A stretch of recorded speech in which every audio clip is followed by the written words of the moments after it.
Somebody cannot talk to you and you understand what the person is saying. You just say, okay, I hear. Come on. Have I not been listening to you? But every little thing you take it so serious. Like, what's this, honestly? Big brother, what is going on in your house? What did you spray in that house? Because yesterday felt like it was sheeper squirrel day. It was almost like all the sheep were having issues. Kellyrae just kept moving from one sheep to the other. This area, they are just talking. Why are you talking to me like that? Don't talk to me like that again. Ha! This angle, they are saying, why will you touch this person this? Why will you touch this person that? I'm just talking to you, you're not listening to me. The other angle, they're not even talking at all. The other angle, they're trying to sort issues. Like, it was some quarrels were as a result of an extension of another quarrel, right? So, hey, there's fire on the mountain. Shippers are going through a lot right now. So, let me give you guys gist of how last night I went in Big Brother's house, all the juicy details, all the juicy gist. Welcome back to my channel, guys. If you are new here, please do want to subscribe, turn on your post notifications so that you can get notified each time I post a brand new video, and do not forget to give this video a thumbs up. Let me just begin with the double case situation, because it was a nipple touching matter that caused all of this. So what exactly happened? When the camera entered into the room, when Kellyrae took us to the room, first of all, it was Wannie and Shaun having their issues in the living room. We're going to talk about that later. So when the camera went into the room, they were already having like a back and forth argument. The Fairme in the equation, I'm not 100% sure he was the one they were talking about, but I was able to just decode it based off of what they were saying. And Kellyrae was showing Fairme when they were talking. You know how he does show us the person that is being spoken about. So while they were in the kitchen, Fairme made a statement about touching nipple. He was like, you're touching my nipple. He was talking to Kassia. Kellyrae now told her to stop. He now responded saying stop. And then Kassia was now like, you're taking everything too seriously and all of that. Like, her response was that he's being too serious about everything, and then she walked out, right? So now in the room, the argument they were having was that Kassia was telling him that he made it sound like she was about to do it again, that saying stop based off of, oh, maybe I'm about to do it again and you're trying to stop me from doing it. He now said that he had no idea whether she wanted to do it again or not. All he heard was that this person is saying, you're touching my nipple and I'm telling you to stop. That's not the contest here. You are saying it as if I was about to do it again. You said I should stop. Are you even listening to what I'm saying? You did something to a guy. The guy said, Kassia, you touched my nipple. And I said, stop. Do I know if you wanted to do it again or not? You were still holding the spatula. So at this point, Kelly was not telling her that he wasn't even really being serious, and she was the one that now reacted saying that he takes everything seriously. And that why would she even reason like that? That somebody just said, you're touching my nipple, and then me, your husband, is reacting and you're saying, are you even, or why are you taking everything seriously? Like, more like, am I not supposed to react? This is me, your husband, in the equation, and you expect me not to react to somebody saying you're touching the person's nipple, and this is something that is being said on national TV, right? So he was like, why would she even feel like that is not something to be taken seriously type thing? I was even joking, because when you said you take everything seriously, that was in my head. Are you serious? The guy just said you're touching my nipple, and you tell my husband I'm taking everything seriously. Are you serious? Are you really serious? In a place where the world is watching you, are you serious? And you even angry with me, walked out. So at this point, they were still arguing, and she now told him that she has made it clear to him that she did not even touch his nipple. And his response was that, how was he supposed to know? So they were still having this, little back and forth. He now told her that she should listen to him, that she's a wife and she's a lady, that she should be able to listen to him when he speaks, right? And that the bone of contention is not whether the touching was there or not. The bone of contention is that he heard something, he reacted based off of what he heard, and that is the situation on ground there. It's not whether it happened or not, and that now he knows that this is what happened. I just told you that. How am I supposed to know? See, be reasonable. Listen to me, madam. You're a wife, you're a lady. Listen to me when I talk. Whether you touch his nipple or not, that's not the context. The guy said, Kassia, you're touching my nipple. Do you care? I am not saying you touched his nipple. There are some things I have to say concerning the way this issue was addressed, yeah. But on the other hand, I'm just like, they know they put mouth for married people matter. So it's like, I feel like I should just give you guys the gist and move. I think that's what I'm going to do. Let me just give you guys the gist and move. So, at this point, At this point, they were just like still having this whole back and forth, and Kassia was now saying that he's always taking everything seriously, and that he's always yelling at her whenever she's playing, and she's like, whenever I yell at you when you're playing, right? Somebody cannot talk to you and you understand what the person is saying. You just say, okay, I hear. Come on. Have I not been listening to you? But every little thing you take it so serious. Like, what's this, honestly? Was I serious? Maybe I was joking. Every time you yell at me when I'm playing. Whenever I yelled at you when you were playing. After a little bit of back and forth here and there, he now told her that, okay, he's going to let her sleep, and then he now left the room. I felt it was all over, right? Like, okay, in fact, it was almost like she was even taking off her mic, like she wanted to go to bed. I say, well, it means that these people are going to go to bed angry, or they are not going to resolve the issue this night. Only for them to show her later on in the locker room. I was like, but they don't agree you sleep. That sleep that she wanted to form, like, I'm going to bed, okay. It did not work. Her chest probably did not allow her to go to bed. She now went to meet him. They did not still resolve it in the locker room, but then she went to meet him to talk again. The point is, don't you think it came true? That's the point. And it's fine. That's why I said I'll not play again. So he was just saying that he has told her to kind of tone down the way she plays with some of them, and not that she should not play at all. She was not like, okay, I've heard, I'm not going to play at all. He was saying, I did not say don't play, but she was like, don't worry, I won't play. And then she now left. So I believe that they are going to resolve it today. Obviously, it's not something that they cannot resolve. They'll resolve it at the end of the day, right? So for couple number 2, we have Wannie and Shaun. Their issue started off earlier on during the day, and how we got to know about it was when he was gisting Onyeka. He told Onyeka that Wannie put her hands around him, and he perceived something. He now told her that her hand smells like pee. She took offense to that, and that's where the matter started from. Sha. Like she put her hand around me, and I was like, I can smell something, whatever. I smell something, and it smell like pee. I was there, and I was like, your hand smells like pee. She now put it on Handy's face. That was the most I saw. I smelled it, I was like, it smell like pee, whatever. But I said it could be me, like not me, but it could be my nose. And then later on, they had a sponsored task. And there was something she now did during the task that he just felt like, even if we have an issue, it doesn't mean that you not act like this. They were the game masters. Game masters will just coordinate the game. They're not in any specific group. So as game masters, they now helped another team. There's an answer they gave that helped another team that was not Shaun's team. So to Shaun, it felt like maybe a malicious thing, or that was like payback, or that was a way of just getting back at him somehow. That was how he felt, right? Speaking about the task, maybe I'll just briefly tell you guys how the task went, because it was a nice one, it was an interesting one. So I'm just going to be very brief about it. So for the task, it was a power oil task, right? They were divided into 3 teams. So for the first part, they had to do this stuff where there will be a question that has several answers, and then each group will give the answers that they have, like 5 answers. And if it matches with what is on the board, then you get points for each correct answer. So it's almost like Family Feud. I don't know if you guys watch Family Feud. It's kind of similar to that. And then the next part had to do with like charade. You call the words and they'll guess the main word. Layers, peel, bob. Layers, peel. Correct. Roots, spice, drink. Correct. For the third part, which is the part that Onyeka just used to like finish everywhere, because her own part was like very fast. They played this bottle game where you have like an arrangement of bottles hidden, and then you try to match the arrangements with the bottles on top, right? So that was the last part. So the team that won had Checkers, Shatoria, and Radicals. Those are the people that won for the task. After the task, Big Brother now announced to TJ that his wife has given birth to twins. He first of all told the twins, Mbadiwe twins, to go hug him, and then Wanni asked Handy to hug him. So it was so sweet. Big Brother this year is so sweet, Kindly do the same.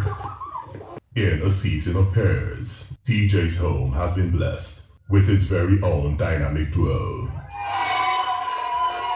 So when they now came out, that's when the argument started. So after Shaun had the conversation with Onyeka, he now later went to have the conversation with Wanni and Handy, right? So with the way they sorted their fight, I mean, with the way they were going about it, it was just so stressful. Because instead of them to talk about the issue on ground, they were now talking about how the matter is supposed to be addressed. They were just literally beating around the bush. Telling me that Chizoba and scratch that up. I think that they feel the same thing that you feel. Yeah, I just feel like you're nitpicking to I'm not nitpicking anything. Your irritation and your frustration. I'm nitpicking, but you're telling me stuff that doesn't make any sense. You're just telling me relevant stuff about people that haven't even spoken to me. Before then, he had already like ignored Handy. I think Handy was trying to talk to him, so he just like ignored her and stuff. So they were now saying that he overreacted to the whole thing, that they tried to explain to him that the answer they gave, I don't think it was intentional according to how Handy put it. So I think they just answered like, oh, there was a question, they knew the answer, they just answered, and that team now got it. So it was just going the way the argument, the resolving of the matter was just going. It's like, oh, so I cannot express myself again. You're saying I'm overreacting. Then another thing that he expressed that was getting him agitated was Wanni mentioning that the way she felt like he overreacted, Ojie, I think Sooj, there's some other people that felt the same way. Some other people that she spoke to that also felt the same way. They were on her side. With the idea that he overreacted, and he was like, she doesn't have to bring it up. Whether she had the conversation with them, that's their own. That he doesn't care about their views on the matter because they've not heard from him. But I explained it to them from how I saw things. They might feel very differently. Because you didn't want to speak about anything. You got upset because we said something. What does he that was feel? clearly trying to explain to you. If you had calmed down, you were never calm about handling situations, especially maybe with guys you're calmer, but especially with women. So at this point, the whole thing was just turning into a bass type situation. When he was now saying that, you can't speak to me like that. When you are calm, you can come, let's have this conversation. But you cannot be speaking to me like that. You cannot embarrass me here. This is like an embarrassment. You can't do that. That's more like if they want to have this kind of heated argument, they can go somewhere that is private. But we're seeing everything. I don't know why these people feel like sometimes it's private. But then I guess maybe she doesn't want all of that to be done in front of the house. She was like, when you're calm, we can speak. I don't give a fuck about what they're talking about. If you don't give a fuck about it, then why are you doing over and over and over again? You don't give a fuck. So now I can't go over and over again. No. You go over and over about so many different things. Can you relax? No, because you cannot be a hypocrite here. You cannot speak to me like there are people here. You cannot speak to me like that. If you want to lose it, then maybe we'll talk later. So the third situation is between Nelly and Sooj. I already gisted you guys like a little bit of it, like in my previous video, where I told you guys that there was a conversation that happened. Let me just give you guys the gist for those that did not watch that video because it's quite long. So there was a conversation that came up. Chinwe was saying that it's not only Toby that was moving around or that was trying to get with different babes in the house, that there's another person in the house that did that operated like that. And they were asking, is it this person? Is it this person? She did not respond. And when they now got to Sooj, is this Sooj? She now laughed. So that kind of like indicated that that is who she was talking about. And then another statement that Chinwe made was that Sooj told her that she's like the person that he likes in the house, but she's taken. And Nelly said she confronted Sooj and he said he was joking about it. It wasn't that serious, right? The whole thing just became, a little bit messy. So her main issue at this time was that he did not shut it down, or he did not like address her saying that, Omo, it's play, it's a joke. I don't know why you're still carrying it in mind. It was a joke, right? So she felt like he did not address the situation well, and that's what she was telling Ben. You just call the person immediately and tell the person that, what's up? I know me not like that though. I heard what you said, but that's not how it is. I actually like you as a person or whatever. Sooj, on the other hand, was going through a lot. That's later on in the 9s, because she was not even responding to him. That's Nelly. She was not responding to him at all. He was just doing media rounds and trying to see who will help him to resolve the matter. And then at some point, he was not talking to Anita, and he now expressed to her that there's a statement that Nelly made that made him really feel some type of way. And the statement was that, this whole thing was a mistake. That why would she say that, like, even if they're having issues, why would she go that deep and be saying that this was a mistake and stuff? That's the one that really got to him. She made a statement earlier today, like, that this whole thing was a mistake. And, like, what would you say? Like, what would you go that mile? Like, what would you say something that far? But she's not Kellyrae. Yeah, I understand that, but, there are words that... coming at her. She's only one person. Only people have come at her for, like, no tangible reason. Later on, they now showed Anita and Topher. It was like an extended beef. So Nelly is the one that had the issue with Sooj, and then it now extended to Topher. Anita was not in the mood at all. Topher was trying to get her out of the mood, but it was not working at all. She was just like not in the mood.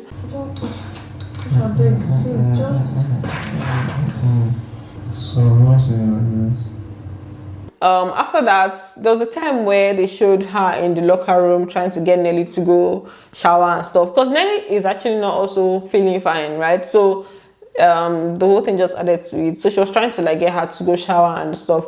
Topher was just standing there. I was like, Topher, move. We understand you're trying to like you know, settle with your babe or whatever, but like give her some space. The settlement is going to happen and stuff. But later on I saw that they went to bed, they still went to bed in the head of house room. I think in the head of house room together. So I don't think it's that deep, but then it's like an extended fight. Then later on they showed where Zion and Sooj were having a conversation about the whole thing, and then Zion was just talking for his babe, saying that, you know, Chinwe doesn't hate Nelly, he doesn't know where she got the idea from. Just talking, you know, man to man, like, oh, I didn't like your babe. I was not trying to come for your babe. It was just a joke and stuff. Zion said he would talk to Chinwe. They just had that conversation. Now let's not talk about Onyeka, Victoria, Ojie situation. So Onyeka last night was having a conversation with her sister and Handy, where she was just talking about how Ojie came to be and how they became close, or how he started showing interest, right? So after some time, she was now talking about Victoria, and she now said she spoke to Victoria and she was telling him that she should carry on, she should go ahead with the whole thing, because she's not ready to, would I say, ship. So Handy was not like, well, there's no ship there. And then Onyeka was like, you people are believing Ojie. That was the beginning. Yeah, I come with my do first. I said, want to see me. I'm not like you that in this house that I don't feel one anything. I mean, I love my jet ski, because now when she enter the ship, we can use jet ski. But there's no ship. How will you say there's no ship? I believe Ojie. The next thing, she was not saying something like he must enter that ship, that whole ship thing must happen.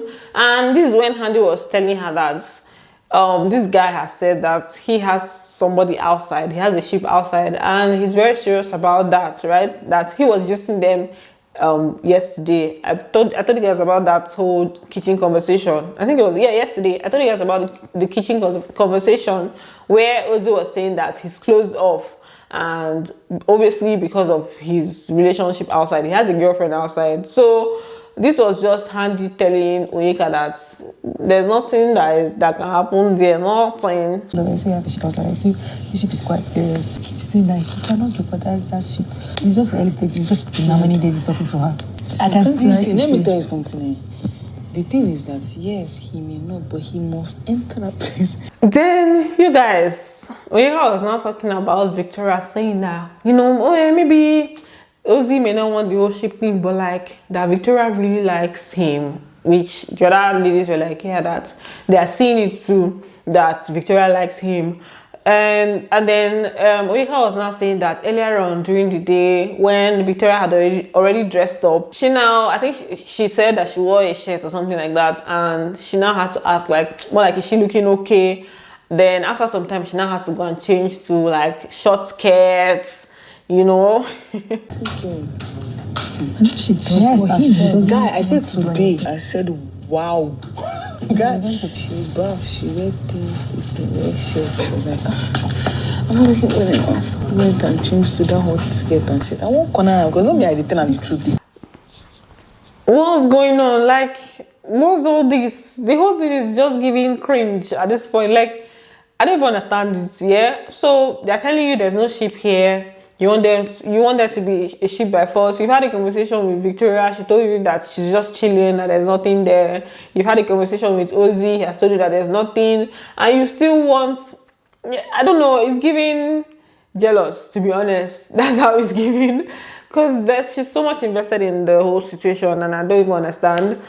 I don't know. I guess she's just or let's just say it's giving uncomfortable. Maybe she's just uncomfortable about it, and this is her own coping mechanism by just, you know, talking about it, making it seem like it's okay and stuff. But she needs to, you know, pipe down already, because obviously they're still going to keep talking. Yesterday they still sat down to talk their normal talk, and normally when they're talking, what they call it, what's her name, Victoria will just be there doing her normal smiling, you know, Ojie will be there too. They just a lot. So I don't know, if you like him, just, you know, say you like him or something. Don't be cutting corners. If you want to talk to me direct. Don't go through the corners. And then we had the Mickey situation. With Mickey, I don't even know. I think it's what I used to stress me out at this point. Handy, Wannie. His whole head is filled with Handy and Wannie. I don't even understand. I don't get it. Like, this moment you're like, you cannot have anything to do with them. You told them that you're in a 4 years relationship. That's why they're keeping their distance. And then the next minute you're still talking about Handy and Wannie, Handy and Wannie. To do that thing, they don't say me, I don't be anybody, they don't send them. Understand? Me, now you say I don't want my name enter anybody's mouth.